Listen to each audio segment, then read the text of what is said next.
Viola Davis delivers what many critics called one of the finest performances of her already legendary career. She embodies Nanisca with a physicality and a suppressed grief that is extraordinary to watch. Thuso Mbadu, the South African actress best known internationally for her role in the Underground Railroad, is a revelation as Nawi. She carries enormous energy and emotional range.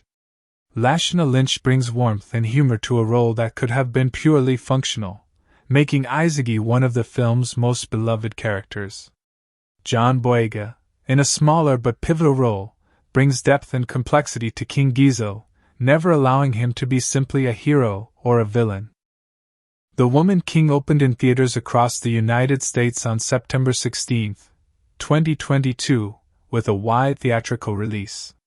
The film received a strong reception from critics, earning an approval rating of around 94% on Rotten Tomatoes, with reviewers praising the performances, the direction, the action choreography, and the historical weight of the story. The film was particularly noted for being a rare mainstream Hollywood epic centered entirely on black women, both in front of and behind the camera. At the Academy Awards, Viola Davis was considered a strong contender for a Best Actress nomination, though the film's awards campaign was not without controversy. Some critics raised concerns about the film's portrayal of Dahomey's historical role in the slave trade. These discussions added complexity to the film's public reception, but they also reflected the genuine ambition of a story that refused to offer easy moral resolutions. The official theatrical trailer for The Woman King was released in June 2022 by Sony Pictures and immediately generated significant excitement online. The trailer opens with sweeping aerial shots of the African landscape before cutting to intense training sequences, battle footage, and a series of emotionally charged confrontations between the film's central characters. The trailer's editing is fast-paced and deliberately cinematic, positioning the film alongside major action epics rather than quieter historical dramas. The trailer prominently features Viola Davis delivering one of the film's most striking lines, warning the Oyo and their allies that the Agojie are coming. The music chosen for the trailer blends African percussion with contemporary orchestral scoring, signaling the film's intention to honor its historical setting while making it feel urgent and modern for a contemporary audience. The trailer received millions of views within its first week and was widely shared across social media platforms, building anticipation for what would become one of the most talked about films of late 2022. The trailer is available on the official Sony Pictures YouTube channel and is absolutely worth watching before you see the film. It captures the visual scale and emotional tone of the movie without giving away the story's most important revelations. Why this movie matters. The Woman King is not simply an action film. It is a film about agency, about women who chose to define themselves through strength and loyalty, and sacrifice at a time when the world gave them very little say in their own destinies. It is also a film about a part of African history that is extraordinarily underrepresented in global cinema: the rich, complex, deeply human civilizations that existed on the African continent long before European colonialism tried to erase them from the historical record. The film does not pretend that Dahomey was a perfect society. It confronts the kingdom's role in the slave trade with uncomfortable honesty. That moral complexity is what elevates The Woman King above straightforward heroic storytelling. It asks the audience to hold multiple truths at the same time: that these women were extraordinary, and that the world they fought to protect was itself entangled in one of humanity's greatest crimes. Director Gina Prince Bythewood has described the film as her most personal and most ambitious work. For Viola Davis, who spent years trying to get this story made and attached herself as both producer and star, it represents a fight to bring black women's stories to the center of cinematic history, not the margins. The world of Dahomey, setting the stage. The year is 1823. The place is the Kingdom of Dahomey, a powerful and sophisticated West African empire located in the region that is today the nation of Benin. Dahomey is not a small or fragile kingdom. It is a disciplined, centrally governed state with a standing army, a sophisticated court, a system of taxation, and diplomatic relationships across the region. It is a kingdom that has survived for generations through military strength, strategic alliances, and ruthless political calculation. But Dahomey exists in a world that is rapidly changing and deeply dangerous. To the north and east, the Oyo Empire, once the dominant power in the region, is pushing its influence outward, raiding villages, capturing people, and selling them into the transatlantic slave trade. European merchants, primarily Portuguese and Brazilian traders, wait at the coast with ships, money, and weapons, eager to purchase captives and carry them across the Atlantic. Dahomey itself has, for years, participated in this trade, selling captives taken in war to these merchants in exchange for weapons, iron, and goods that strengthen the kingdom's position. It is a compromise that the current king has accepted as the price of survival, even as it corrodes the soul of the nation. Within this world, one institution stands apart from everything else in Dahomey. The Agojie, the elite all-female warrior regiment of the king, are the most feared and most respected soldiers in the entire region. They live inside the palace walls, bound by strict codes of discipline and devotion. They do not marry. They do not bear children. They give their lives entirely to the kingdom and to the king they serve. They are not ceremonial guards. They are real soldiers, trained to extraordinary physical and tactical standards, blooded in actual combat, and regarded by their enemies with a mixture of awe and terror. At the head of this warrior sisterhood stands General Nanisca. She is a woman of extraordinary authority, discipline, and presence. She is feared by her enemies and deeply respected by the women she commands. But beneath the iron exterior of the general, there is a woman carrying a wound so old and so deep that she has buried it beneath layers of purpose and duty. That wound, and its consequences, will drive the emotional heart of everything that follows. 02. The opening battle, Nanisca in action. The film does not ease the audience in gently. It begins in the middle of action. A group of Oyo raiders have captured a number of Dahomey villagers and are holding them in a fortified encampment. The Agojie move through the dark, silent and precise, like shadows that have learned to breathe. Nanisca leads them. She gives her commands with gestures, with her eyes, with the kind of wordless authority that comes only from years of shared combat and absolute trust. The attack is swift and overwhelming.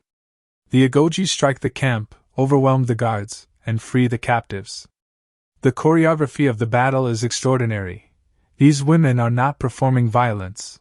They are executing it with the economy and efficiency of trained professionals. Blades move. Bodies fall. The Agojie take losses too, but they do not flinch, they do not retreat, and when it is over, the camp is destroyed and the captives are free. This opening sequence does something very important. It establishes immediately that this film will not romanticize or soften the violence of its world. These women kill. They are built to kill. And yet there is something deeply human in the way they move together, the glances they exchange, the hands that reach out to check that a sister warrior is still alive. They are soldiers, but they are also a family. In the aftermath of the raid, Nanisca surveys the damage, to the enemy, and to her own unit. She does not celebrate. She counts. She checks. She carries the weight of command in every line of her body. And then she returns to the palace, where a different kind of battle is already waiting for her. 03. The Palace and the King, Political Tension. King Gizo is a complex man. He is not a tyrant, and he is not a fool. He is a ruler who understands that power is maintained through balance, balancing the needs of his people against the demands of his allies, balancing tradition against the realities of a changing world, balancing his own ambitions against the pressures pressing in on every side. He has genuine respect for Nanisca and genuine affection for the Agojie. He knows they are the finest warriors in his kingdom, possibly the finest in the region. But Gizo is also a man embedded in a political and economic system that is eating away at the soul of Dahomey. The slave trade has been the kingdom's primary source of wealth and military hardware for generations. The guns and iron that allowed Dahomey to resist its enemies come, ultimately, from the merchants who take captives across the ocean. Without those weapons, Dahomey is vulnerable. Without the trade, the merchants leave, and without the merchants, the guns stop coming. Nanisca comes to the king with a proposal. She has been thinking about this for years. She wants Dahomey to end its participation in the slave trade and instead build its wealth through the production and sale of palm oil. Palm oil is in growing demand from European manufacturers and traders. It is a commodity that Dahomey has in abundance and can produce without the moral catastrophe of selling human beings. Nanisca argues the case clearly, forcefully, and intelligently. She knows the politics, she knows the economics, and she knows the moral weight of what she is asking. Gizo listens. He is not dismissive. But he is also not immediately convinced. The transition she is describing is enormous. It would mean renegotiating relationships with powerful merchants, risking the flow of weapons during a time of genuine military threat from the Oyo, and asking the entire kingdom to change the foundation of its economy almost overnight. He does not say no. But he does not say yes. He tells Nanisca that the time is not right, that they must be patient, that the political situation is too precarious. Nanisca accepts this answer, because she has no other choice. But she does not stop believing she is right. 04. Nawi arrives, the spark that changes everything. Into this world of warriors and kings and political calculation, there arrives a young woman who cares about none of it, and whose arrival will change everything. Nawi is brought to the palace gates by her adoptive father, who delivers her like a package he is returning to a store. The reason is simple and infuriating. Nawi refused to marry the man her father had chosen for her. She refused not once, but repeatedly, and with a directness that her father found humiliating. In Dahomey, when a young woman cannot be controlled by her family, she can be brought to the palace and offered to the king's service. Her father has done exactly this, and he walks away without looking back. Nawi stands at the gates with very little, no rank, no skills that anyone can see yet, and an attitude that immediately sets her apart from the other new recruits. She is headstrong, loud, funny, and burning with a restless energy that has no outlet. She has not chosen this life. It has been chosen for her by a father who could not manage her, and she is not going to pretend otherwise. The other recruits who arrive alongside Nawi are a varied group, young women from different villages, different backgrounds, different temperaments. Among them is a young woman named Fum, who will become one of Nawi's closest companions through the training that follows. They are all raw material. They are all uncertain. They are all about to be transformed. Nawi's first encounter with the senior Agojie warriors is immediately memorable. She is irreverent where she should be respectful, curious where she should be silent, and completely unafraid of authority in a place where authority is everything. The woman assigned to manage the recruits' training is Isogie, a senior warrior who is as warm as she is lethal. Isogie has seen plenty of difficult recruits in her time, and she reads Nawi immediately, not as a problem to be managed, but as potential that has not yet found its shape. She takes the young woman under her wing with a combination of genuine affection and zero tolerance for laziness. Their relationship becomes one of the most emotionally alive parts of the entire film. 05. The training, becoming Agojie. The training sequences that follow are among the most impressive and carefully crafted parts of the film.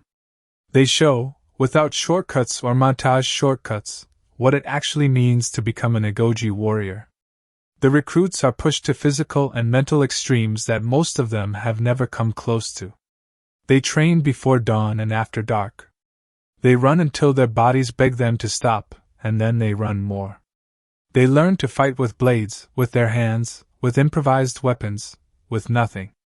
They learn to move silently, to communicate without speaking, to trust each other with their lives, because in combat, that trust is the difference between survival and death. Nawi is naturally gifted. Her body is strong and her reflexes are fast, and she picks up technique with a speed that surprises even the veterans who train her. But her gift is also a liability in the early stages of training. She is quick enough to think she knows more than she does, and that overconfidence gets her into trouble repeatedly. She breaks rules. She argues with trainers. She takes risks that put herself and others in danger. And every time she does, she is punished, not with cruelty, but with the hard, clear consequences that the Agojie use to build soldiers who can be trusted under fire. Nanisca watches Nawi from a distance. She has seen this type before, raw, brilliant, dangerous.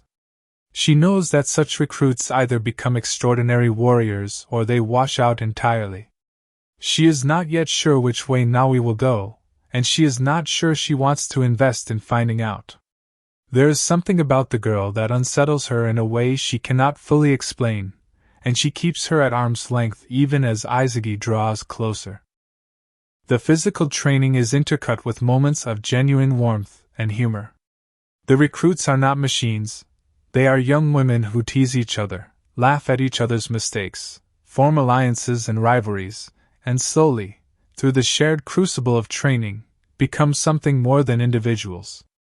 They become a unit. They become sisters. This transformation is shown with great care and specificity, and by the time the training sequences are complete, the audience has invested deeply in all of them, which makes what comes later hit with the full force the story intends. One of the most important tests the recruits must pass involves surviving alone in the wilderness for a night, unarmed, isolated, stripped of everything except their training and their willpower. Nawi handles this with characteristic boldness, facing the darkness and the fear head-on rather than hiding from it. It is a turning point for her, the moment when she stops being a girl who refused to be married and starts becoming something genuinely different and powerful. 06. Malik arrives. Love and complication. While the recruits train and the political situation in Dahomey grows more tense, a ship arrives at the coast carrying a group of Brazilian slave traders led by Santo Ferreira, a cold and calculating Portuguese-Brazilian merchant who has built his fortune on human suffering. Ferreira is accompanied by a young man named Malik, who is the son of a Dahomey woman and a Brazilian man. Malik has grown up in Brazil, educated, multilingual, deeply conflicted about the world his father's business has made possible. Malik is not a warrior, and he is not a villain.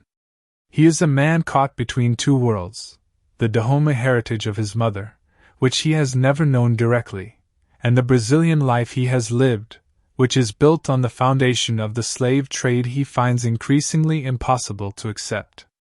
He has come to Dahomey with Ferreira partly because he had no choice and partly because something in him has always wanted to see the place his mother came from. His first encounter with Nawi is accidental and immediately charged. They are both outsiders in their respective worlds, both carrying a restlessness that cannot easily be contained, and they are drawn to each other with the naturalness of two people who recognize something familiar in a stranger. Their conversations are sharp and honest. Nawi is not impressed by his background or his looks, and Malik is not used to women who engage with him as absolute equals. They clash. They argue. They talk. And slowly, carefully, something real begins to develop between them. The romance between Nawi and Malik is handled with great restraint. The film never allows it to take over the main story, and it never softens either character to make the relationship easier or more comfortable. It is complicated by the fact that Malik's presence in Dahomey is tied to a man who profits from the suffering of Dahomey's people, and that complication is never fully resolved. Nawi is drawn to Malik as a person, but she is not naive about what he represents or where he comes from. That tension gives their relationship a weight and a realism that a simpler love story would not have. 07. Nanisca's secret, the buried wound. As the story deepens, the film begins to reveal the truth about Nanisca's past in carefully placed fragments. We see her in quiet moments, alone, guarded, carrying something that she will not name even to Amenza, her closest friend and confidant within the Agojie. Amenza knows that something haunts the general. She has known it for years.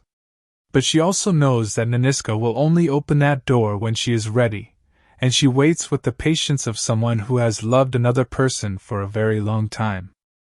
The truth, as it emerges, is devastating. Years before the events of the film, Nanisca was captured during a raid. She was taken by an Oyo leader named Agojie, a man of great cruelty who held her captive and violated her repeatedly. She became pregnant as a result of that captivity. When she finally escaped, through courage and violence and sheer refusal to die, she was faced with an impossible situation. She was pregnant with a child she had not chosen and could not raise, not as an Agojie general, not as the woman she was determined to become. She gave the child up.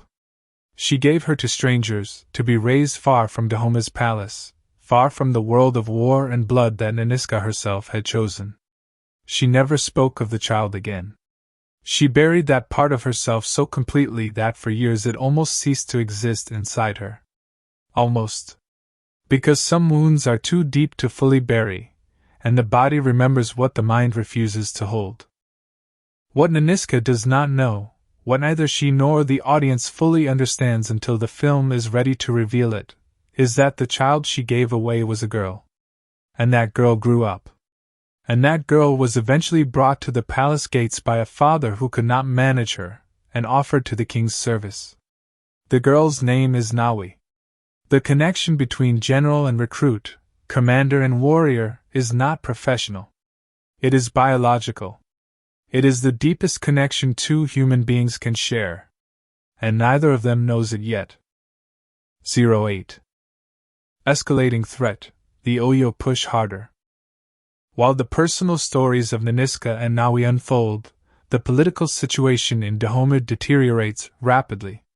The Oyo Empire, working in close partnership with Ferreira and his slave trading network, begins pushing more aggressively into Dahomey's territory. Villages are raided. People are taken. The pressure on King Gizo to respond with force is enormous, and the pressure on Nanisca, as his general, is even greater. Ferreira is a man who understands that his profits depend on the existing regional power structure remaining intact. If Dahomey succeeds in breaking free of the slave trade, it potentially disrupts the entire network he has built. He wants Gizo weak and dependent. He wants the Oyo raids to continue, because they create the conditions in which Dahomey has no choice but to sell captives to buy weapons to survive. It is a trap, and Nanisca can see it with absolute clarity even as the king struggles to find a way out of it. There are difficult scenes within the palace as Gizo navigates his council, his allies, and his own conscience. He is not a bad man. He knows that what Dahomey is doing is wrong. But he is a king, and kings are responsible for the survival of their kingdoms, and survival sometimes demands terrible compromises. John Boyega plays these scenes with enormous skill. Gizo is never a simple figure, never purely heroic or purely complicit. He is a man trying to hold an impossible situation together with increasingly inadequate tools. The Oyo leader, Agojie, emerges as the film's primary physical threat. He is the man who enslaved and violated Nanisca years ago, and his presence in the region is not merely a political threat, it is a profoundly personal one. Nanisca has not forgotten him.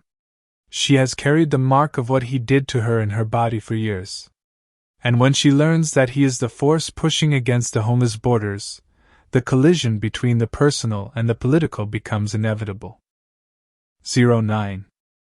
Nawi's capture, the story's breaking point. Nawi, still a recruit and not yet a full member of the Agojie, makes a decision that she should not make. The details of how it happens are rooted in her character. She acts on instinct, she acts to protect, she acts with the bravery of someone who has the skill to be fearless but not yet enough experience to know when fearlessness becomes recklessness. She goes beyond the boundaries she has been set. And as a result, she is captured by Oyo forces and taken prisoner. Her capture is not played for melodrama. It is shown as the consequence of a genuine choice, a choice that was partly heroic and partly foolish, which is the truest kind of choice. The moment she is taken, the stakes of the film shift. Nawi is no longer just a recruit finding her way.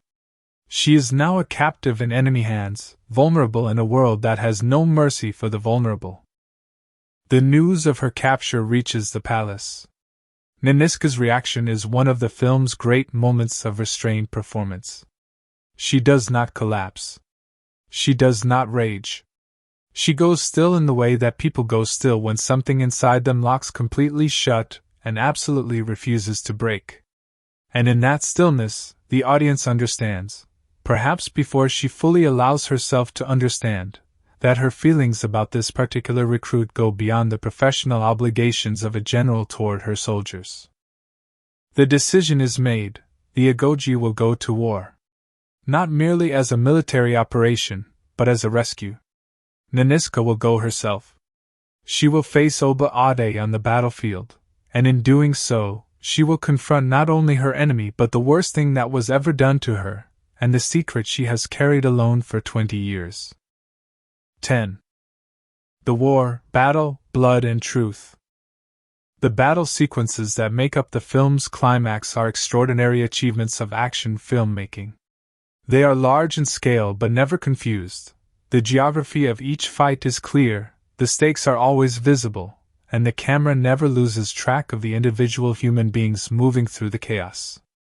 Director Gina Prince Bythewood and cinematographer Polly Morgan make the deliberate choice to show violence with clarity rather than with rapid editing that obscures what is actually happening.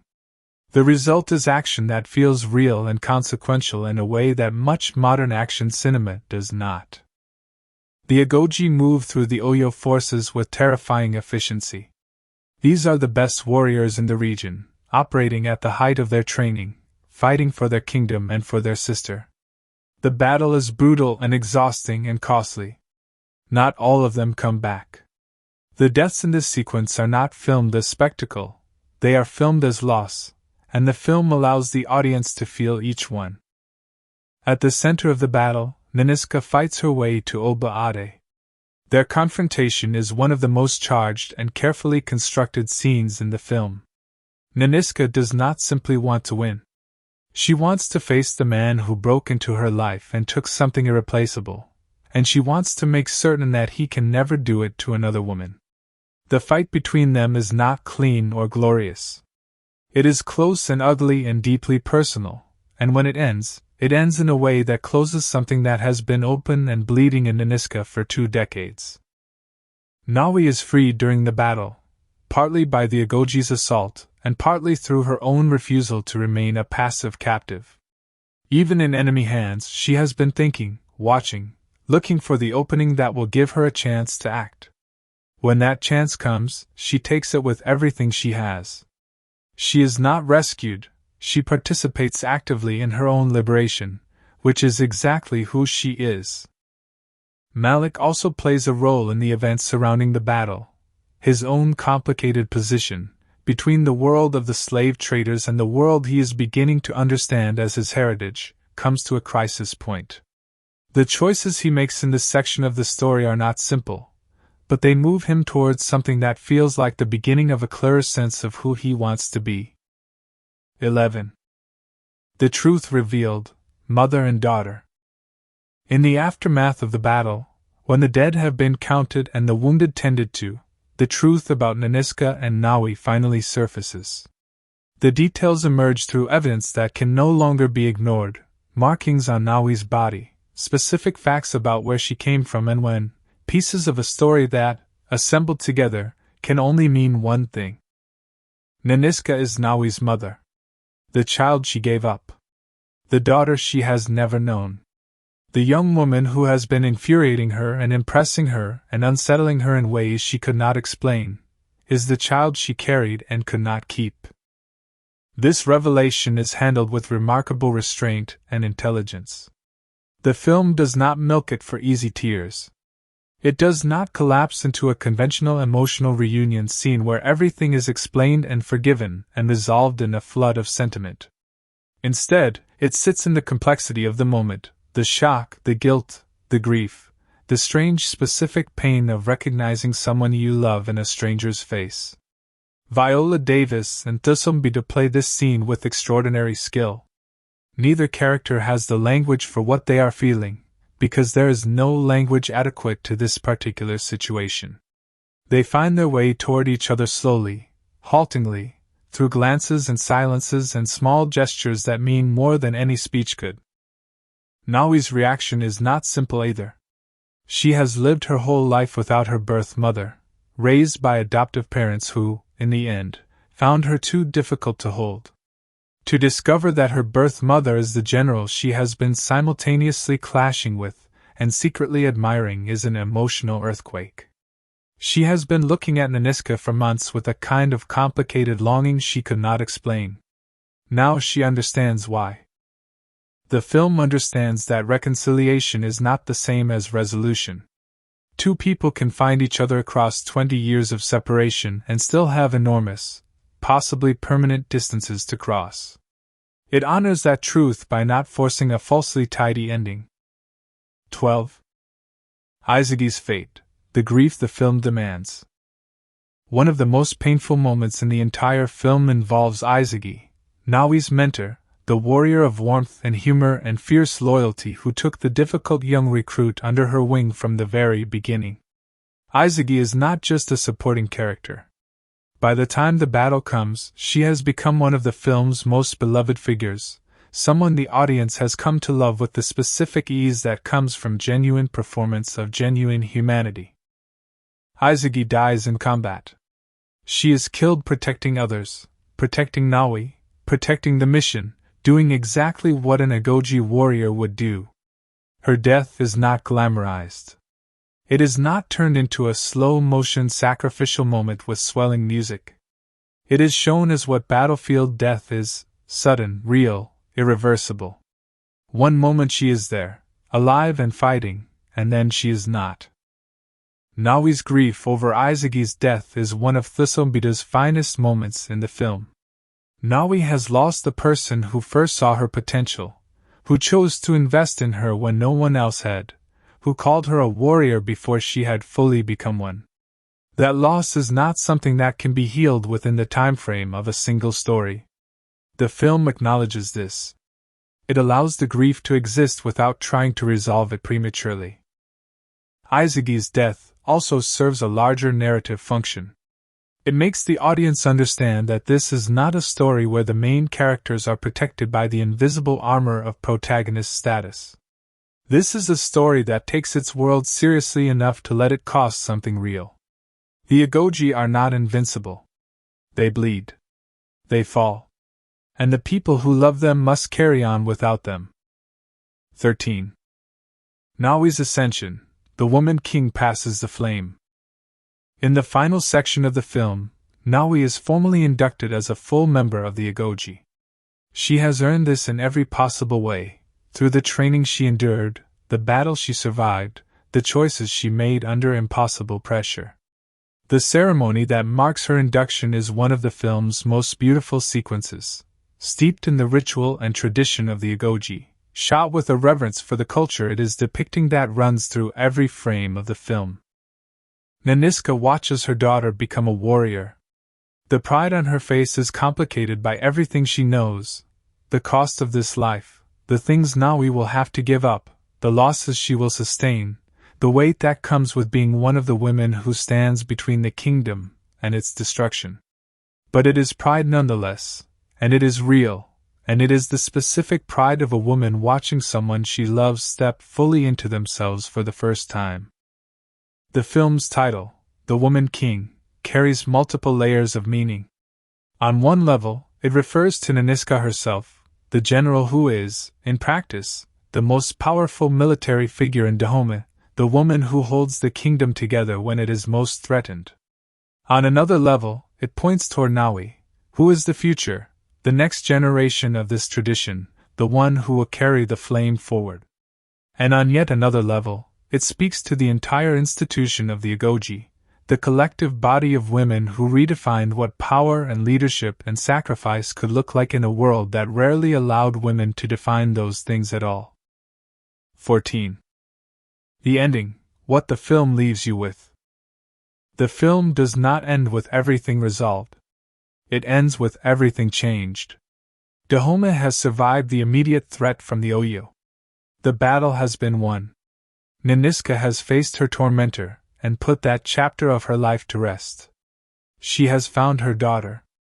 And the kingdom has, through Gizo's evolving thinking, moved a step closer, not all the way, but a step, toward reconsidering its role in the slave trade.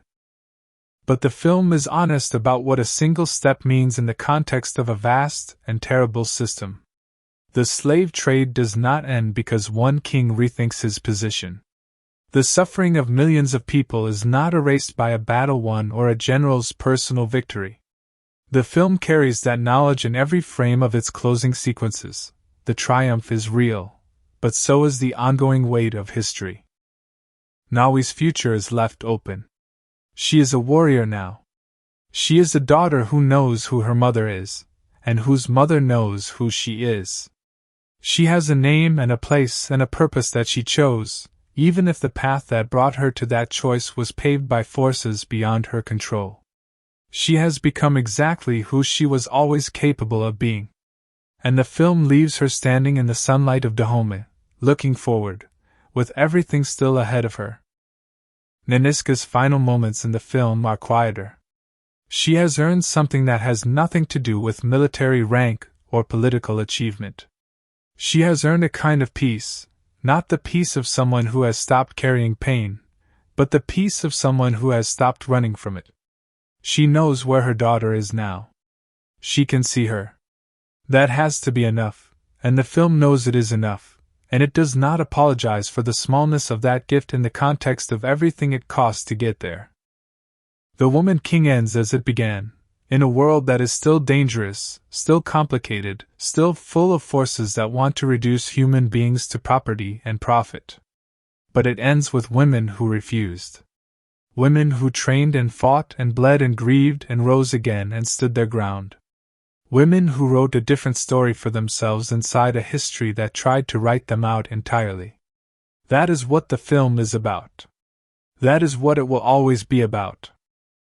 The complete story of the Woman King is one of triumph earned at genuine cost, of love found across impossible distances, and of women who chose, in every sense of the word, to be extraordinary. Every scene earns its place. Every character is built with care. And the world it depicts, the Kingdom of Dahomey, the Agojie, the brutal currents of history flowing through 1823 West Africa, is rendered with a specificity and a respect that makes it feel fully, irreducibly real. The Woman King, actors' life histories. Early life and childhood. Viola Davis was born on August 11, 1965, in St. Matthews, South Carolina, on her maternal grandmother's farm. She is the second youngest of 6 children born to Dan Davis and Mary Alice Davis. Her father was a horse groomer, and her mother a domestic worker and civil rights activist. The family lived in extreme poverty, a poverty that was not abstract or temporary but grinding, persistent, and deeply shaping. The home she grew up in was infested with rats, the family often had little food, and the conditions of her early childhood were ones that most people would find difficult to imagine as the starting point of one of the most celebrated acting careers in the history of American entertainment. When Viola was very young, the family relocated to Central Falls, Rhode Island, seeking better opportunity. The move improved some conditions but not all.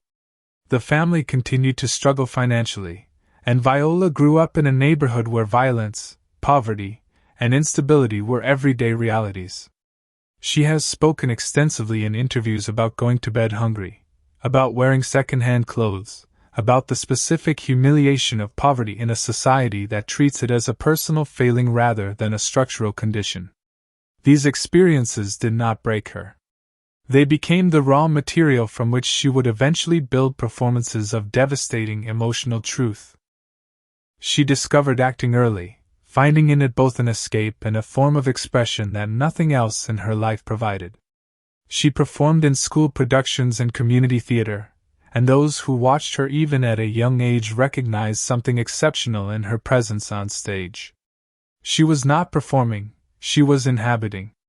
Even as a child, she had the capacity to be fully, completely present in a character in a way that very few people ever develop. Education and training. Viola Davis attended Lincoln School in Providence, Rhode Island, and later graduated from the prestigious Rhode Island School for the Performing Arts. She then earned a full scholarship to the Juilliard School in New York City, one of the most demanding and prestigious performing arts conservatories in the world. Juilliard shaped her technique, deepened her range, and connected her with a peer group that included other future stars. She trained rigorously in classical theater, in voice, in movement, in the full toolkit of the serious stage actor. She graduated from Juilliard in 1993 and moved directly into professional theater work. Career and rise to fame. Her early career was built entirely in theater. She worked in regional theater and on Broadway, slowly building a reputation as one of the most powerful stage actresses of her generation. Her Broadway work earned her significant recognition, including a Tony Award nomination for her role in King Hedley II and eventually a Tony Award win for August, Osage County. Broadway insiders knew who she was long before Hollywood caught up. Her film breakthrough came in 2008 with Doubt, directed by John Patrick Shanley, in which she played a grieving mother opposite Meryl Streep and Philip Seymour Hoffman. She appeared in only one scene, a single, extraordinary scene, and received an Academy Award nomination for Best Supporting Actress for it.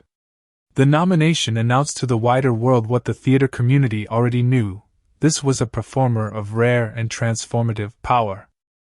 Her television breakthrough came with How to Get Away with Murder, the ABC drama in which she played defense attorney Annalise Keating.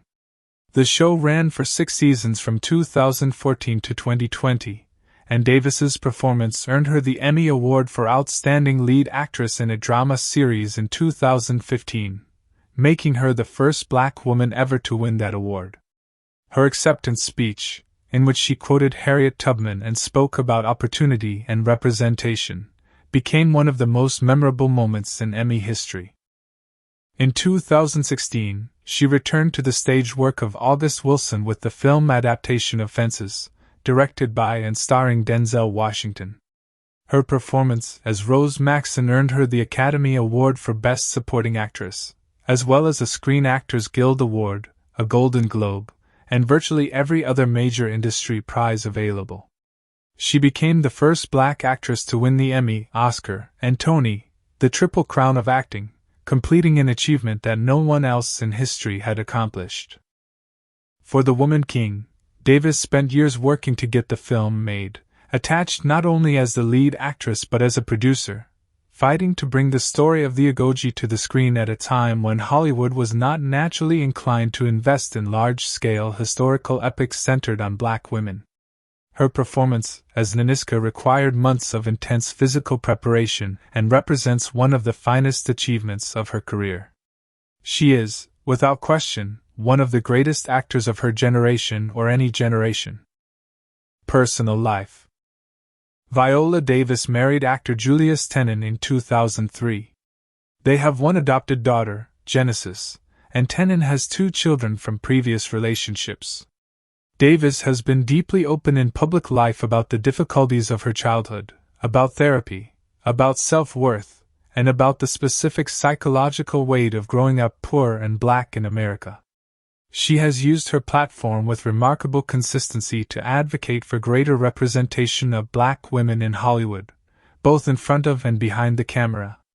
Her memoir, Finding Me, published in 2022, became a major bestseller and is one of the most honest and emotionally courageous celebrity memoirs ever written. TM. The Sombede.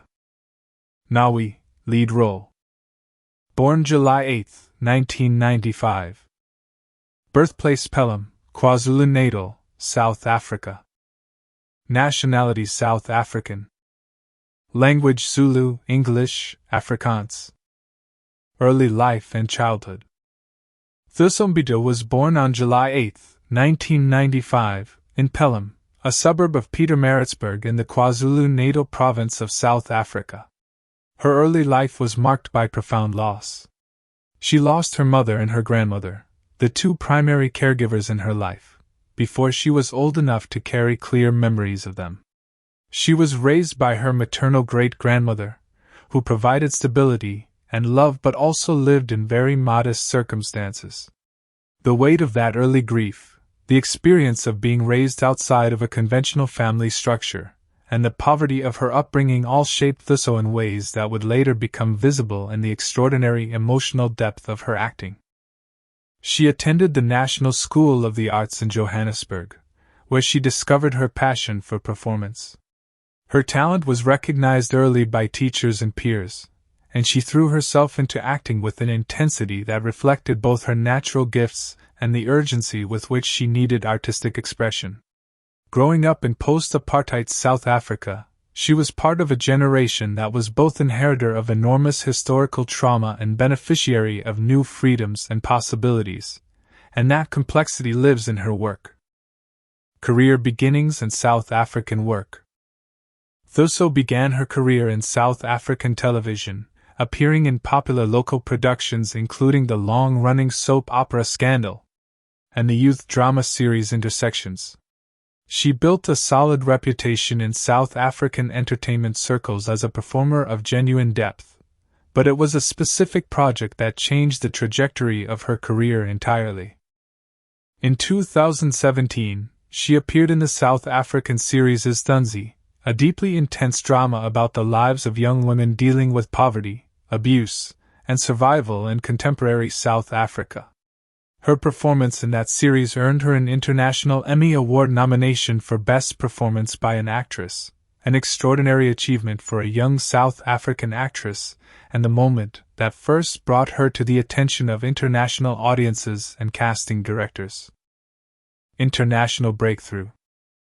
Her international breakthrough came with the Underground Railroad, Barry Jenkins's landmark Amazon Prime Video limited series based on Colson Whitehead's Pulitzer Prize-winning novel. Jenkins, the director of Moonlight, casts Mbadu as Cora, a young enslaved woman who escapes a Georgia plantation and travels through a secret network of literal Underground Railroad trains into the uncertain promise of the North. The performance is one of the most remarkable sustained acting achievements in recent television history, physically punishing, emotionally devastating, and technically flawless across 10 episodes of extraordinarily demanding material. The Underground Railroad brought Thuso Mbadu to the attention of the entire global entertainment industry. Her work was praised by critics without reservation, and her name was attached to future projects almost immediately. When Viola Davis and the producers of The Woman King were searching for an actress to play Nawi, a role that required both physical capability and an enormous range of emotional expression, Mbadu was a natural choice. Her South African heritage added an authentic African dimension to the role that the production valued deeply. Her work in The Woman King confirmed everything the Underground Railroad had promised. She holds the screen alongside Viola Davis, one of the most formidable screen presences alive, with total confidence and total naturalness. The chemistry between them, the tension and the eventual tenderness, is entirely real and entirely earned. Thuso Mbadu is at the very beginning of what is clearly going to be one of the great acting careers of her generation. Personal life. Thuso Mbadu is deeply private about her personal life, though she has spoken openly about the grief of losing her mother and grandmother at such a young age and about how that experience has informed her understanding of loss, resilience, and the specific strength of women who survive impossible circumstances. She splits her time between South Africa and the United States and is actively involved in projects that center African stories and African voices in global entertainment. Lashana Lynch. Isogie, senior Agojie warrior. Born November 27, 1987. Birthplace Hammersmith, London, England. Nationality British. Heritage Jamaican descent. Early life and childhood. Lashana Lynch was born on November 27, 1987, in Hammersmith, West London, to parents of Jamaican descent. She grew up in a household where Caribbean culture and British working-class life shaped her values and her sense of self in equal measure. Her parents instilled in her a strong work ethic, a deep sense of identity, and an awareness of the world beyond the narrow confines of the neighborhood where she grew up. She has spoken about her Jamaican heritage with great pride and about the way it has informed both her personal life and her professional choices. She became interested in acting as a child, drawn to the stage with a certainty that many performers describe as feeling less like a choice and more like a recognition of finding the thing you were built to do. She pursued that path with total commitment from an early age, working through school productions and community theater toward formal professional training. Training and early career. Lynch trained at the prestigious arts educational schools in London, one of the UK's leading performing arts institutions. She graduated in 2010 and began building her professional career in the way that most British actors do, through a combination of theatre, television, and small film roles, developing her craft across different formats and working with directors and writers at various levels of the industry. Her early television work included appearances in popular British series including BBC's Doctors, the crime drama Still Star-Crossed, and several other productions that gave her a foundation of professional experience while she waited for the roles that would fully show what she was capable of. She was patient and focused, understanding that serious acting careers are built slowly and that the early years are primarily about learning and preparation rather than recognition. Breakthrough and major roles. Her major breakthrough came with Captain Marvel in 2019, the Marvel Cinematic Universe film starring Brie Larson. Lynch played Maria Rambeau, Carol Danvers' closest friend and fellow pilot, a role that required warmth, strength, and a grounded humanity that anchors the more fantastical elements of the story. Her performance was one of the most praised aspects of the film, and it immediately elevated her profile significantly in global entertainment. The role that generated the most discussion and the most cultural noise was her casting in No Time to Die in 2021, the James Bond film starring Daniel Craig in his final outing as 007. Lynch played Nawi, a new agent who has taken on the 007 designation in Bond's absence. The casting of a black British woman in this role generated intense public debate, some of it progressive and excited, some of it deeply unpleasant, and rooted in the same prejudices that have always attached themselves to representations of black women in previously white-coded roles. Lynch handled the public conversation around her casting with remarkable grace and intelligence, and her performance in the film itself was assured, charismatic, and entirely her own. In The Woman King, she plays Isogie with a joy and warmth that makes the character one of the film's most treasured presences. Her physical preparation for the role was intense. She underwent the same grueling combat training as the rest of the cast, and her chemistry with Thussum Bido as mentor and mentee is one of the film's great pleasures. The grief that Nawi carries after Isogie's death works so completely because Lynch made Isogie so entirely and specifically alive. Personal life. Lashana Lynch is a mother. She has a daughter whose existence she has mentioned publicly but whose details she keeps private out of a clear and understandable desire to protect her child from public attention. She is deeply involved in discussions around representation in the British and global entertainment industries and has spoken clearly about the particular experiences of black British women navigating spaces that were not built with them in mind. Essay. Sheila Adam. Amenza, Nanisca's confidant. Born 1990. Birthplace Uganda/raised in England. Nationality British Ugandan. Theatre Award Olivier Award winner. Early life and background. Sheila Adam was born in Uganda around 1990 and moved to England as a young child, growing up in the north of England. She has spoken about the experience of being a black African girl in predominantly white communities in northern England, the particular visibility and the particular invisibility that comes with that experience, the way it shapes your sense of self and your relationship to belonging. She pursued performance from a young age and trained formally in acting before building a career that has been most distinguished, at least in its early phases, in the world of British theatre. Theatre career.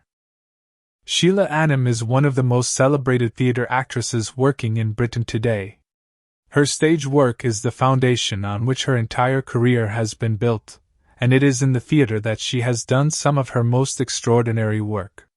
She won the Olivier Award, the British theatre's most prestigious prize, for Best Actress in a Supporting Role for her performance in the musical Girl from the North Country at the Old Vic and the Young Vic theatres in London.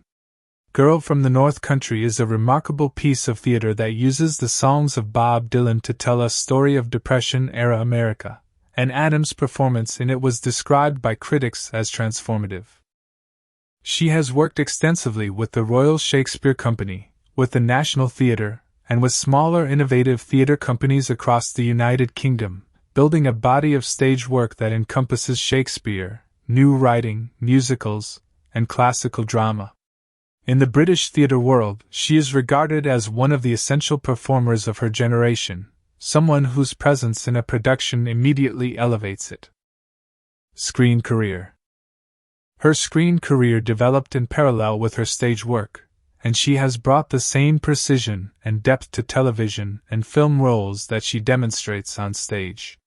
She appeared in the HBO adaptation of His Dark Materials and in several other high-profile productions before The Woman King. Her role as Amenza, the woman who knows Nanisca better than anyone, who holds the general's secrets and her grief, suited Adams' particular talent for stillness and depth perfectly. Amenza does not have the most dialogue in the film, but she is present in almost every key emotional moment, and Adam makes that presence count in every scene. Following The Woman King, Sheila Adam has continued to grow her screen profile significantly, with major roles in several high-profile productions that have confirmed her status as one of the most versatile and compelling actresses working today in either medium. J.B. John Bega. King Dizo. Born March 17, 1992. Birthplace Peckham, London, England. Nationality British. Heritage Nigerian descent. Early life and childhood. John Adedeo Bamidele Adegboyega, known professionally as John Bega, was born on March 17, 1992, in Peckham, South London, to Nigerian immigrant parents. His father, Samson Boyega, is a Pentecostal pastor, and his mother, Abigail Boyega, worked in social care. He was raised in a household of deep religious faith, strong family values, and an equally strong emphasis on hard work and ambition. Peckham in the 1990s was a working-class neighborhood with significant social challenges, gang activity, poverty, and the particular pressures that come with growing up black and male in an area of London that mainstream British society often looked at with fear or dismissal. Boyega discovered acting as a teenager, and immediately knew it was what he wanted to do with his life. He has described the discovery with the clarity of someone who recognizes a calling rather than simply a career choice. He began attending the Theatre Peckham Youth Theatre, where his talent was recognized immediately, and where he received his first serious training.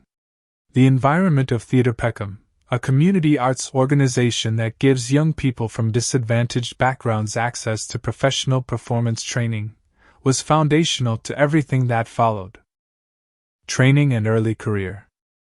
Boyega trained at the Identity School of Acting in London, developing his technique in a formal conservatoire environment.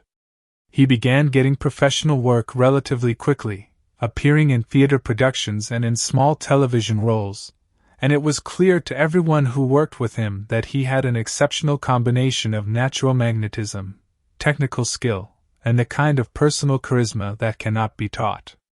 His early film work included a small but memorable role in the 2011 British film Attack the Block, a genre film about a group of South London teenagers who have to defend their housing estate from an alien invasion.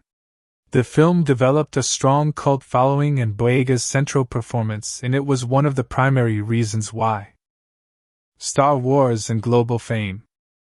The role that changed everything was Finn in the new Star Wars trilogy, beginning with Star Wars: The Force Awakens in 2015. The casting of Boyega as a lead character in the most commercially valuable film franchise in history generated enormous attention, much of it positive and excited, some of it deeply racist, particularly on social media.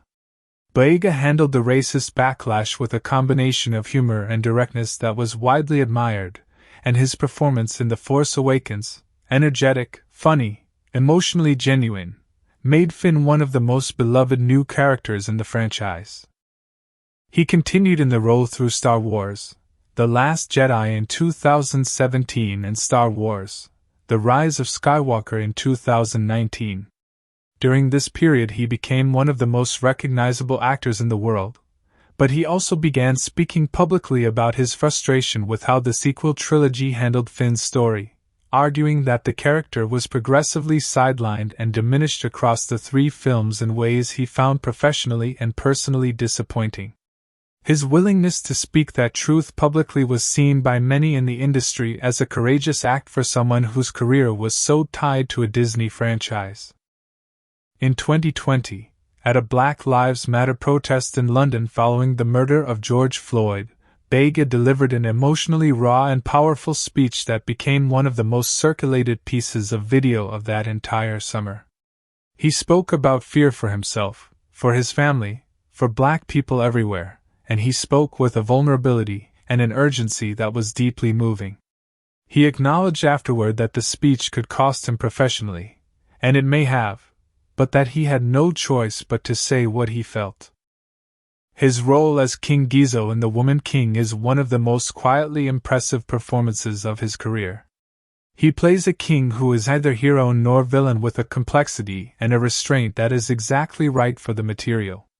It is a smaller role relative to his Star Wars work, but it is arguably more interesting, and it showed an actor deliberately choosing depth over spectacle. Personal life. Boyega is deeply connected to his Nigerian roots and his Peckham upbringing. He has spoken extensively about the importance of family, about his faith, and about his commitment to using his platform to advocate for the stories and the rights of Black people globally.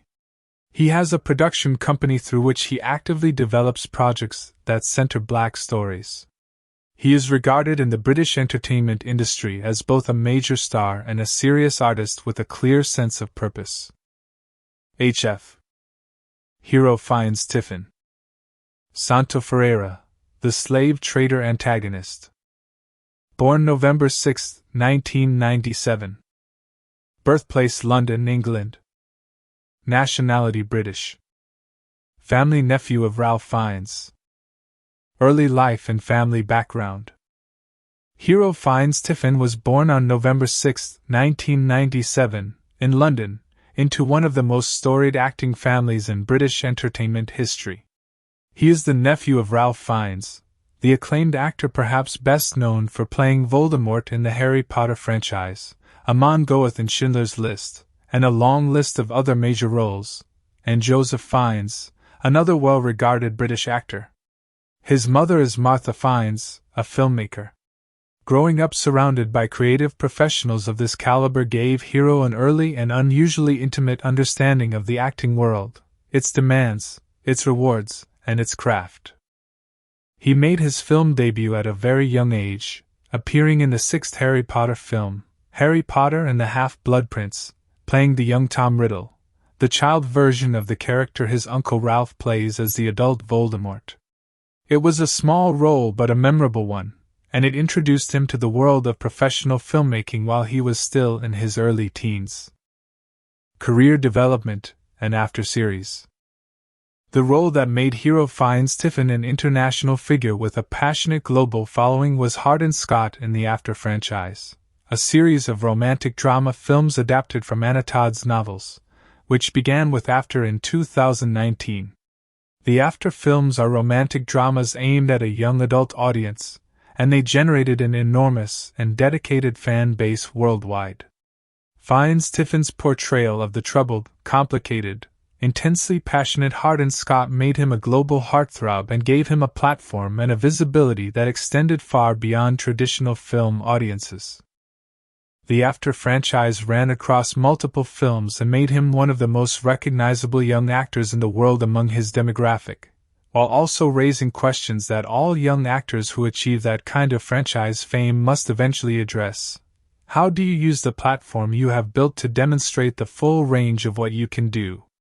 His casting in The Woman King as Santo Ferreira, a cold-blooded villain, a man who profits from human trafficking, was a deliberate departure from the romantic lead roles he had become associated with, and it was a signal that he was actively interested in expanding his range. Personal life. Hero Fiennes Tiffin is relatively private about his personal life, particularly given the intensity of the fan attention that the After franchise brought him. He is known to be deeply committed to his craft and to the process of building a serious long-term acting career rather than simply capitalizing on his existing fame. He continues to develop as a performer, and his choices of projects since After suggest an actor who is deliberately seeking out challenging, character-driven work. Jabo. Jordan Bolger. Malik, the young man of mixed heritage. Born 1994. Birthplace Birmingham, England. Nationality British. Early life and training. Jordan Bolger was born in 1994 in Birmingham, England, one of the UK's most diverse and culturally rich cities outside of London. He trained at the prestigious London Academy of Music and Dramatic Art, known as LAMDA, one of the leading drama schools in the world. LAMDA is an institution with an exceptional reputation for producing technically rigorous actors who are equally capable across stage and screen, and Bolger took full advantage of the training it offered. Career and breakthrough. Following his graduation from LAMDA, Bolger built his early career through a combination of stage and screen work. His most notable early role was in the critically acclaimed period crime drama Peaky Blinders, the BBC series set in post-World War I Birmingham about a gangster family navigating the brutal politics of early 20th century Britain. The show became an international phenomenon, and Bolger's work within it gave him significant visibility in the UK television landscape. He also appeared in the American television series The 100, which expanded his profile with international audiences. The Woman King represents his most significant film role to date, and his portrayal of Malik, a character who must embody genuine moral conflict and cultural displacement without the benefit of much screen time, was handled with skill and intelligence. The character of Malik is a difficult one to play because he must represent a great deal of thematic weight: the complicated legacy of the slave trade, the experience of diaspora, the search for identity across cultures, without becoming a symbol rather than a person. Bolger manages this balance well. MB. Masali Baduza. Agojie trainee. Birthplace South Africa. Nationality South African. Known for South African television. Background and career. Masali Baduza is a South African actress who built her professional reputation primarily through South African television before her work in The Woman King brought her to wider international attention. She is known in the South African entertainment industry as a performer with genuine range and strong screen presence, and she has appeared in a number of popular South African productions including local series that have large and dedicated domestic audiences. Her casting in The Woman King was part of a broader commitment by the production to cast authentically within the African context of the story. Both Baduza and Thuso Mbadu brought South African talent and perspective to a film set in West Africa, and their presence alongside the largely American and British main cast added an authentic African energy to the warrior sisterhood at the film's center. Baduza plays Fum as a fully realized individual, not simply a supporting presence but a young woman with her own arc, her own fears, and her own growth through the training sequences and the battle that follows them. The Woman King represents the most internationally prominent role of Masali Baduza's career to date, and it positioned her well for a future in which South African talent increasingly takes its place at the center of globally distributed entertainment. She is part of a generation of South African actors, alongside Thusombide and others, who are changing the landscape of what global cinema looks like and whose stories it chooses to tell. The Woman King was made on a production budget of approximately $50 million. In the context of modern Hollywood filmmaking, that figure sits in a very specific and meaningful middle ground. It is nowhere near the $200 million or more that gets allocated to franchise blockbusters and superhero films, but it is also far beyond the shoestring budgets that most independent productions operate on. $50 million is the budget of a serious, ambitious, mid-level Hollywood production, the kind of film that has to be both artistically meaningful and commercially successful to justify its existence.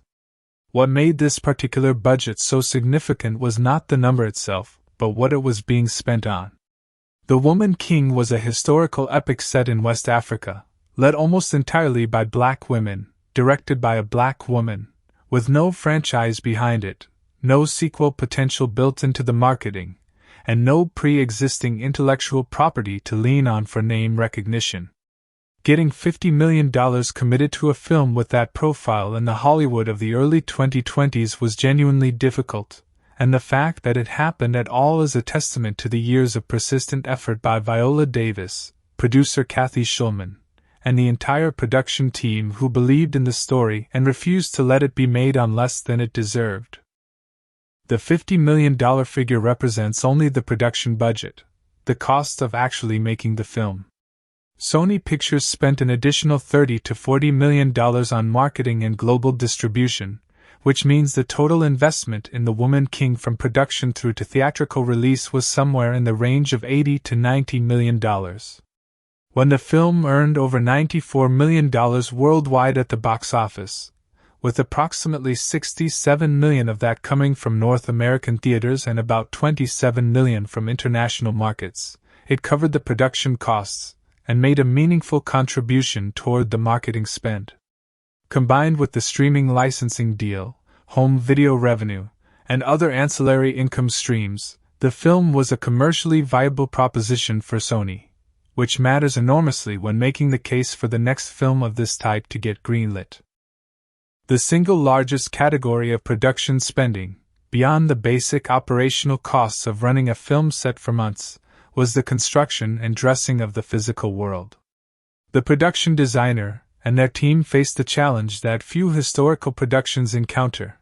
The Kingdom of Dahomey of the 1820s is a world that exists only partially in the visual historical record, and the era the film depicts predates photography entirely.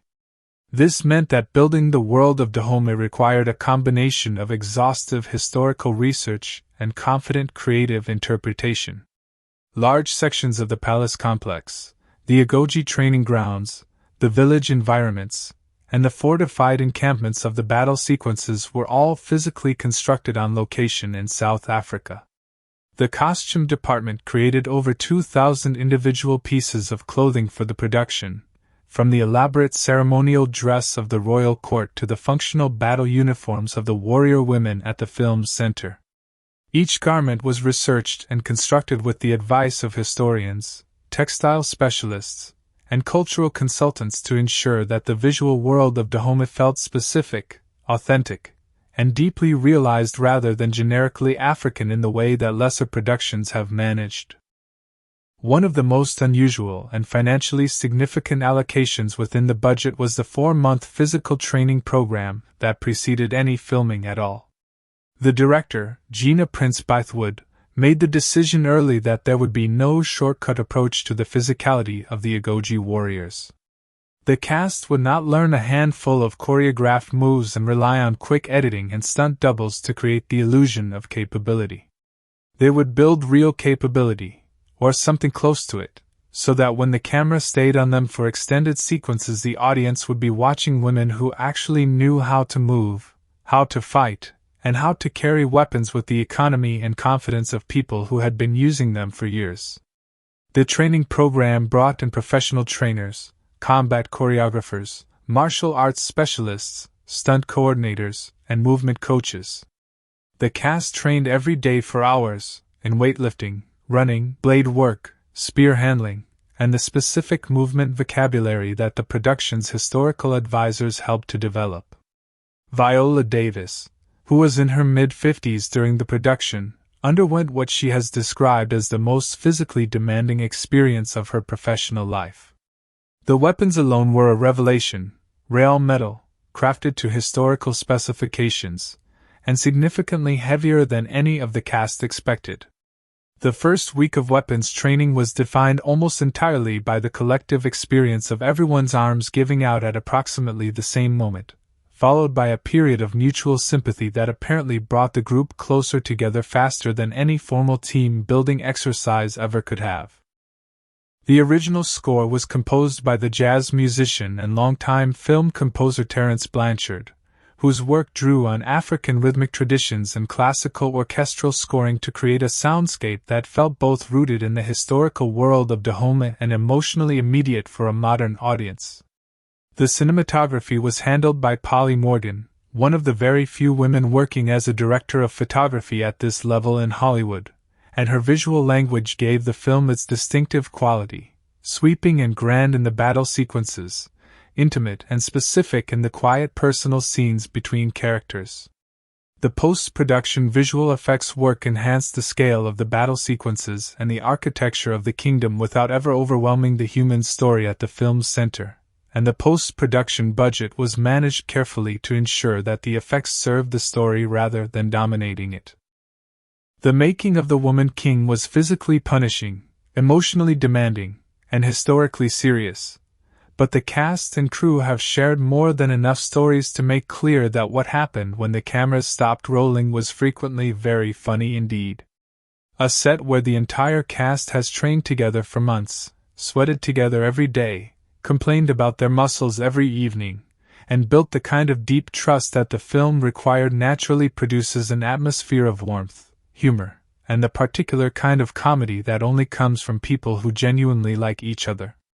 The tone was set largely by Viola Davis herself, who approached the physical misery of the training with the same level of expressiveness and commitment she brings to her dramatic work.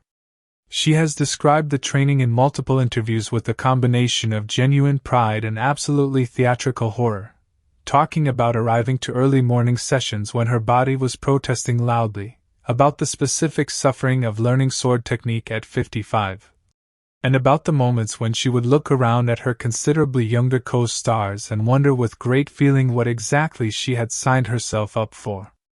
The cast found enormous entertainment in these moments, and Davis's ability to deliver a monologue about muscle soreness with the same command and precision she brings to her finest dramatic scenes was apparently something that never stopped being funny to the people who witnessed it daily. It became apparent very quickly during training that Isogie was naturally faster and more physically explosive than virtually anyone else in the cast. The other women, many of them older, some of them more visibly muscular, found this deeply amusing in retrospect and deeply annoying in the moment. The training involved a significant amount of running and sprinting, and Bida would regularly complete a course while her castmates were still halfway through it, turn around to observe their progress, and offer no sympathy whatsoever. The rest of the cast responded with a mixture of genuine admiration and theatrical outrage that apparently became one of the recurring jokes of the entire training period. Lashna Lynch, who is herself an extremely athletic performer, and who had clearly expected to be among the faster members of the group, was apparently particularly vocal about her feelings on the matter, and her commentary on Bida's effortless physical performance became a source of daily entertainment for everyone in earshot. Lynch herself was, by all accounts from the production, the person most responsible for keeping the emotional energy of the set positive during the long and physically demanding shooting days. She has a natural instinct for performance and entertainment that does not switch off between takes, and multiple cast members have described her as the unofficial morale officer of the entire production. She would spontaneously begin dancing during breaks in full Agojie warrior costume, organize impromptu groups sing-alongs in the makeup tent, and maintained a seemingly inexhaustible supply of music on her phone that she was always prepared to share at volume with anyone within range. The image of a group of Agojie warriors in elaborate battle dress doing an impromptu dance party in the South African heat, while the lighting department finished setting up the next shot, is one that several members of the cast and crew have described with obvious and lasting affection. Her warmth and her instinct for collective joy reportedly made the most difficult physical days significantly more survivable for everyone around her. John Boyega has spoken with great humor about the specific challenge of learning to move and carry himself as a West African king of the 1820s. The movement coaches worked extensively with him on the physical language of royal authority, the specific way that a king enters a space, occupies it, and commands it without needing to say a word. Boyega, by his own account, found this process fascinating, genuinely difficult, and frequently quite funny, particularly in the gap between what the coaches were asking for and what his body was naturally inclined to produce. He has described rehearsal sessions in which he would attempt the required walk, the coaches would observe with carefully neutral expressions, and everyone would collectively agree in the kindest possible terms that he should try again. The contrast between his own natural personality, warm, funny, deeply rooted in the informal energy of Peckham, and the formal grandeur that Guizot required was a source of comedy throughout the production that apparently delighted his castmates whenever they were close enough to witness it. Filming in South Africa during the summer months meant filming in real, serious, indifferent heat, and the Agojie warrior costumes were elaborate, multi-layered, and historically faithful in ways that had nothing to do with keeping the wearer comfortable. Viola Davis has described stepping out of an air-conditioned trailer into the South African sun in full costume, and experiencing a kind of physical shock that she found both deeply unpleasant and deeply entertaining in retrospect. The production maintained an extensive cooling and hydration infrastructure for the cast, but the fundamental reality of human beings in heavy historical costume working outdoors in strong sunlight is not something that any number of industrial fans can fully resolve, and the shared suffering of the heat became one of the great collective bonding experiences of the entire shoot.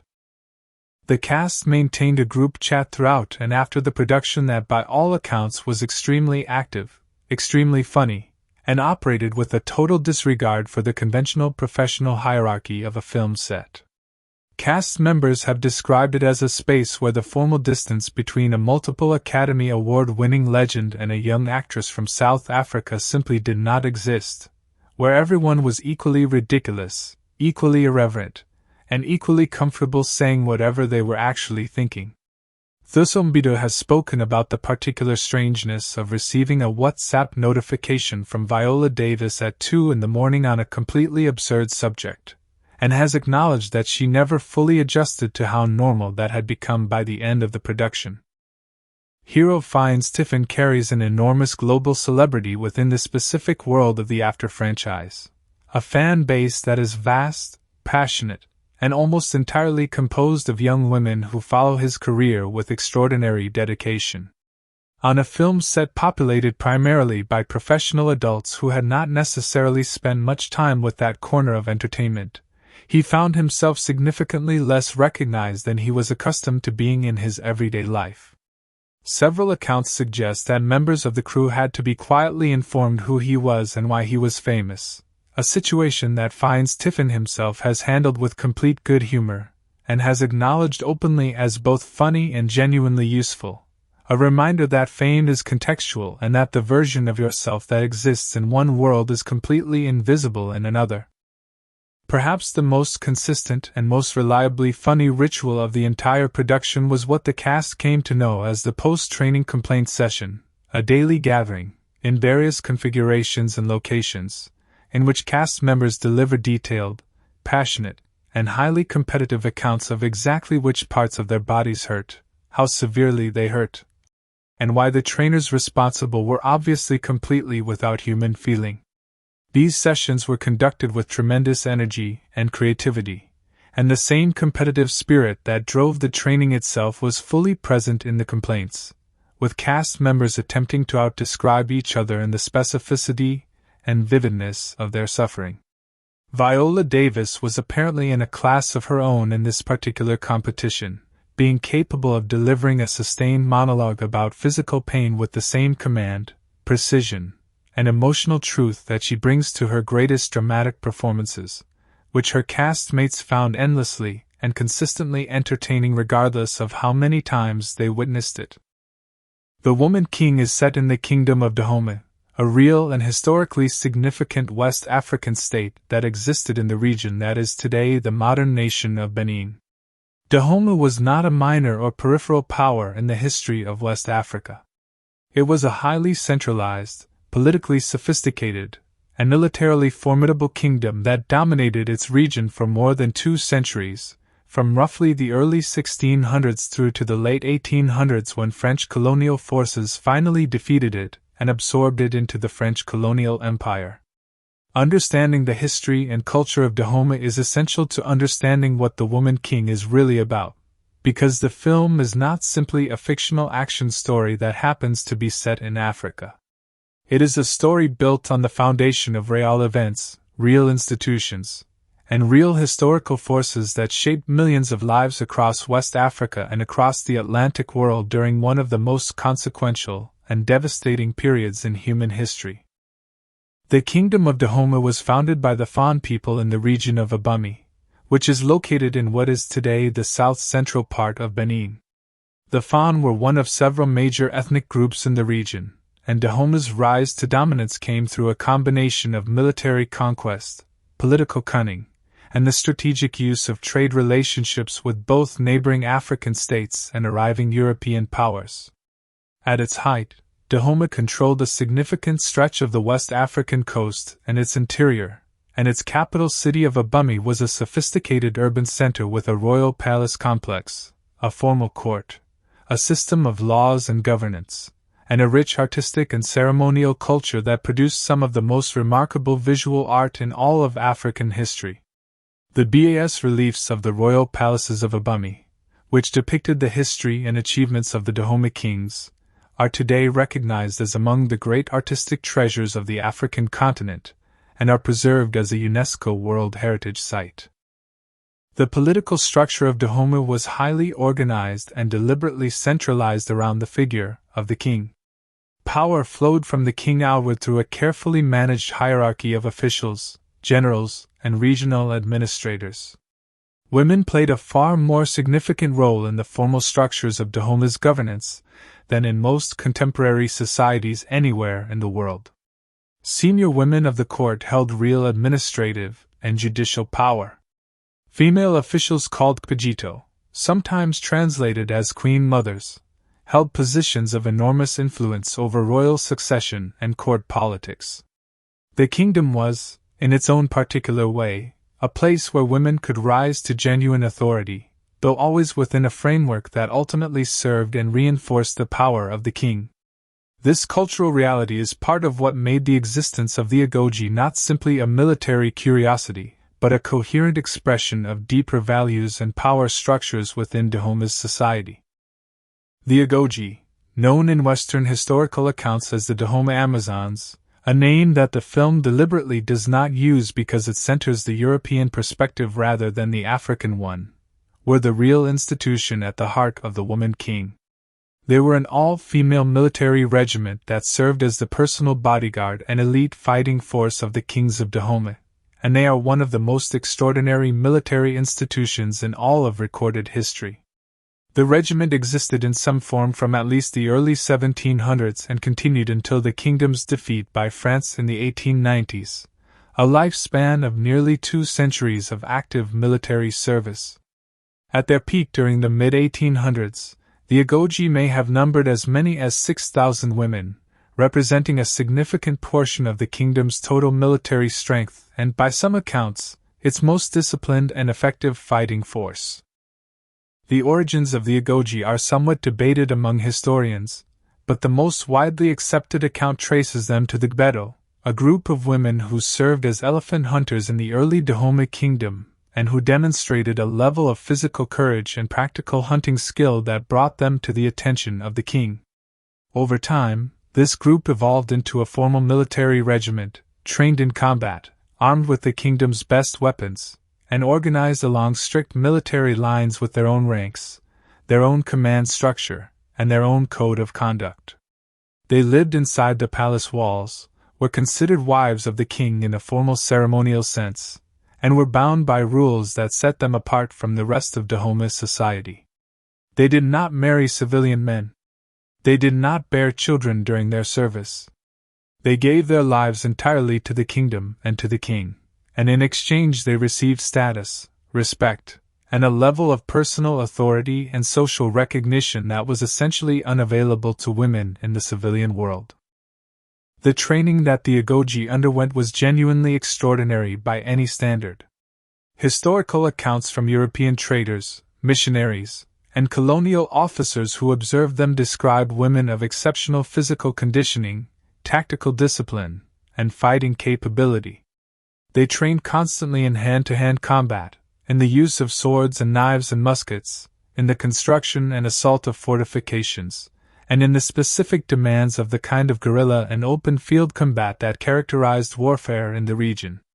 European observers who saw them in action, even those who came from military backgrounds themselves, consistently described their performance in battle as equal to or superior to that of the male soldiers fighting alongside them. The film's depiction of the Agojie training is drawn from these historical accounts and from the work of historians who have studied the regiment in detail, and while specific details are invented for dramatic purposes, the fundamental reality of what this training involved is grounded in the historical record. The period in which the woman king is set, the 1820s, was a time of particular tension and transformation for Dahomey. The kingdom was under increasing military pressure from the Oyo Empire, which had been the dominant regional power in the area for generations but was itself beginning to fracture under internal pressures and external challenges. The Oyo had long held a degree of dominance over Dahomey, requiring tribute payments and limiting the smaller kingdom's freedom of action, and the 1820s marked a period when Dahomey was beginning to assert itself more forcefully against Oyo authority. The military conflicts depicted in the film are rooted in this real historical dynamic, even though the specific battles and characters are largely fictionalized for the purposes of the story. The most historically complex and morally difficult aspect of the film's setting is Dahomey's deep involvement in the transatlantic slave trade. This is not a minor or peripheral detail that the film touches on briefly and then moves past. It is a central moral fact of the world the film depicts, and the film engages with it directly and with genuine honesty. Dahomey was one of the most significant African participants in the transatlantic slave trade during the 18th and early 19th centuries. The kingdom raided neighboring states and communities, captured large numbers of people, and sold them to European and Brazilian merchants waiting at the coast. The revenues from this trade funded the kingdom's military, paid for the weapons that maintained its power, and enriched its ruling class. The scale of Dahomey's participation was enormous. Historians estimate that hundreds of thousands of people were enslaved and sold through Dahomey's trade networks over the course of the kingdom's involvement in the trade. This history creates a profound moral complexity at the heart of the woman king that the film does not try to resolve or simplify. The Agojie were among the primary instruments of the kingdom's slave raiding activities. The same warrior women whose courage and sisterhood the film celebrates were also, historically, participants in one of the greatest crimes in human history. The film's screenplay acknowledges this by making the argument for ending Dahomey's slave trade a central part of Nanisca's story, with her pushing King Gizo to transition the kingdom's economy toward palm oil production. This is a creative choice that allows the film to engage honestly with the moral reality of the historical period while also giving its central characters a coherent moral position within their world.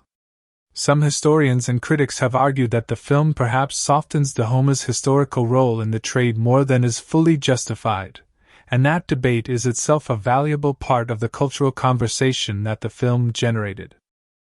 The role of women in West African societies more broadly is a cultural dimension that the film draws on throughout its length.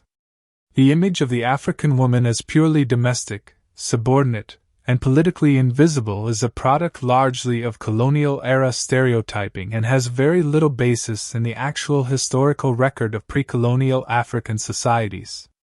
Across West Africa, women played active and recognized roles in trade, in governance, in spiritual leadership, and in community organization.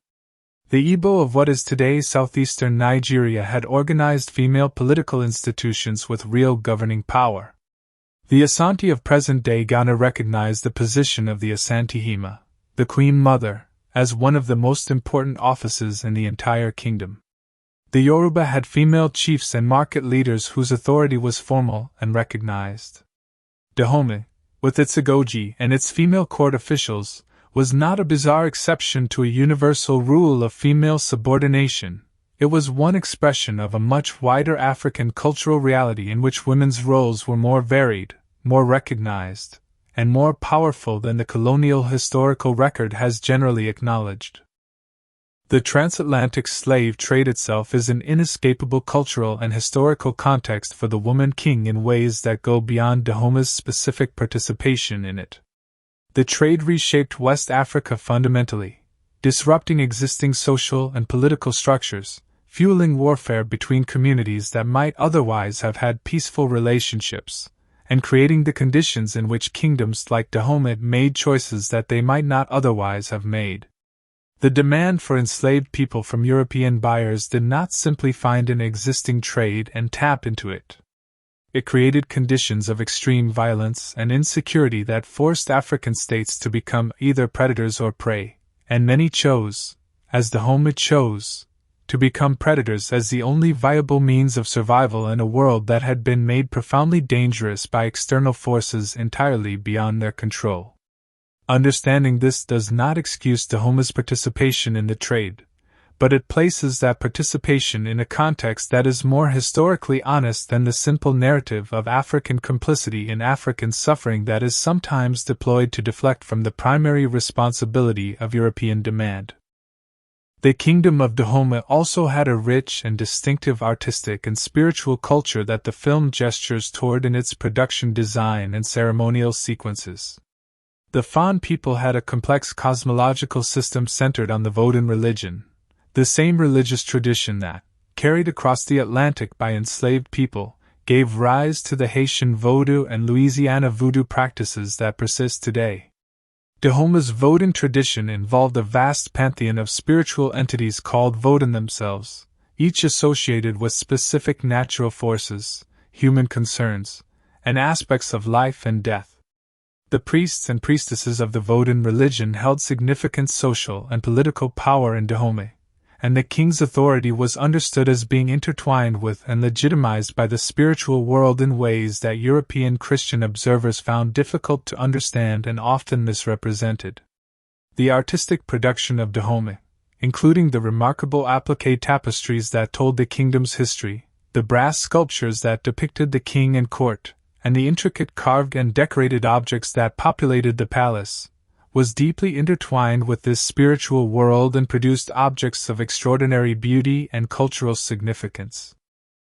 The figure of King Gizo, who appears in the film played by John Boyega, was a real historical person and one of the most important rulers in Dahomey's history.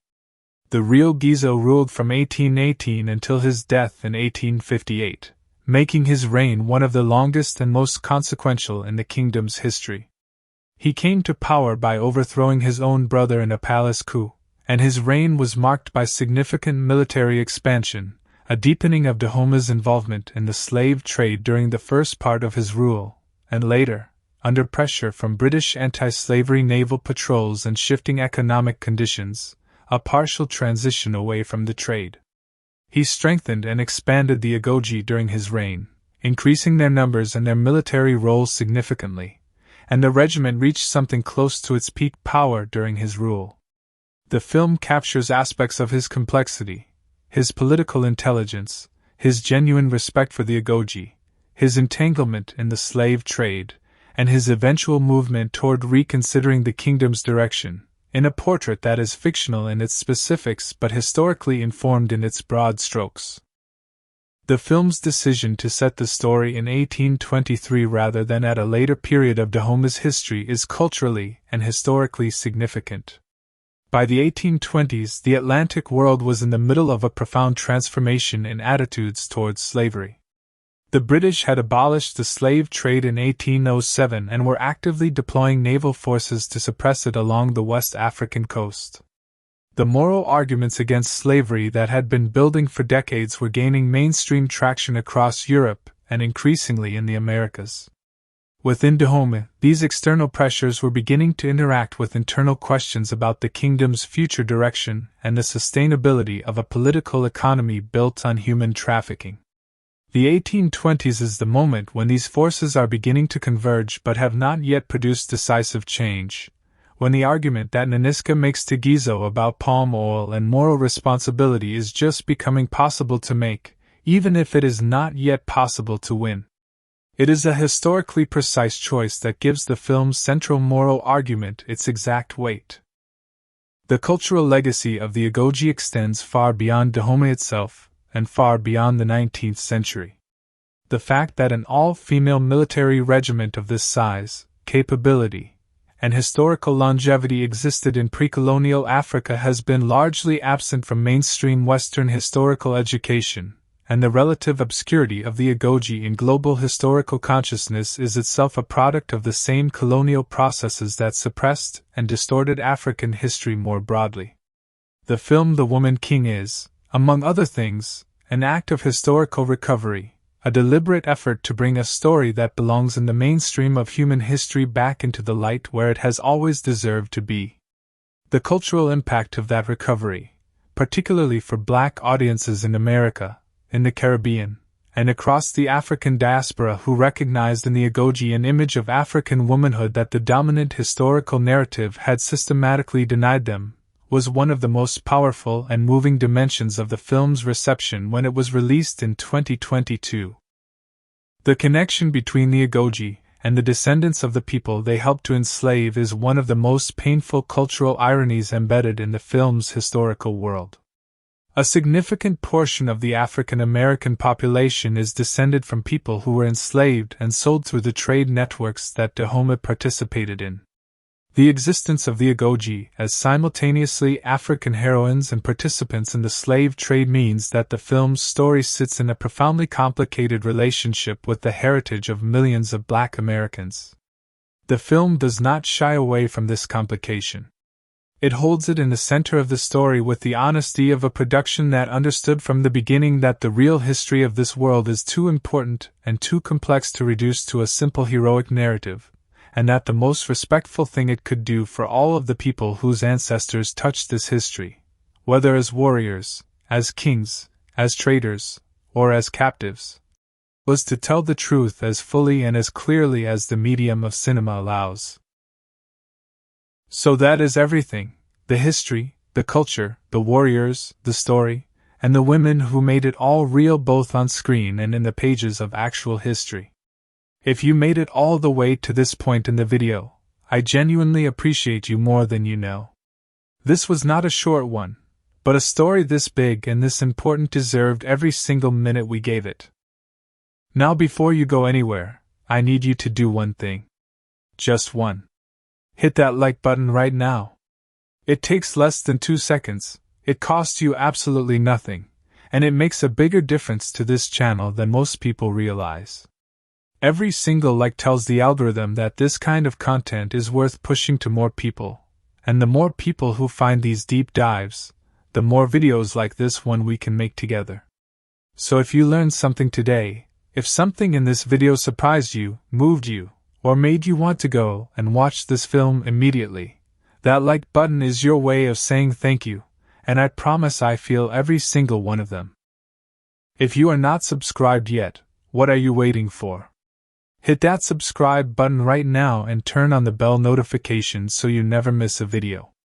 We go deep on films, history, culture, and the stories that deserve far more attention than the world has given them.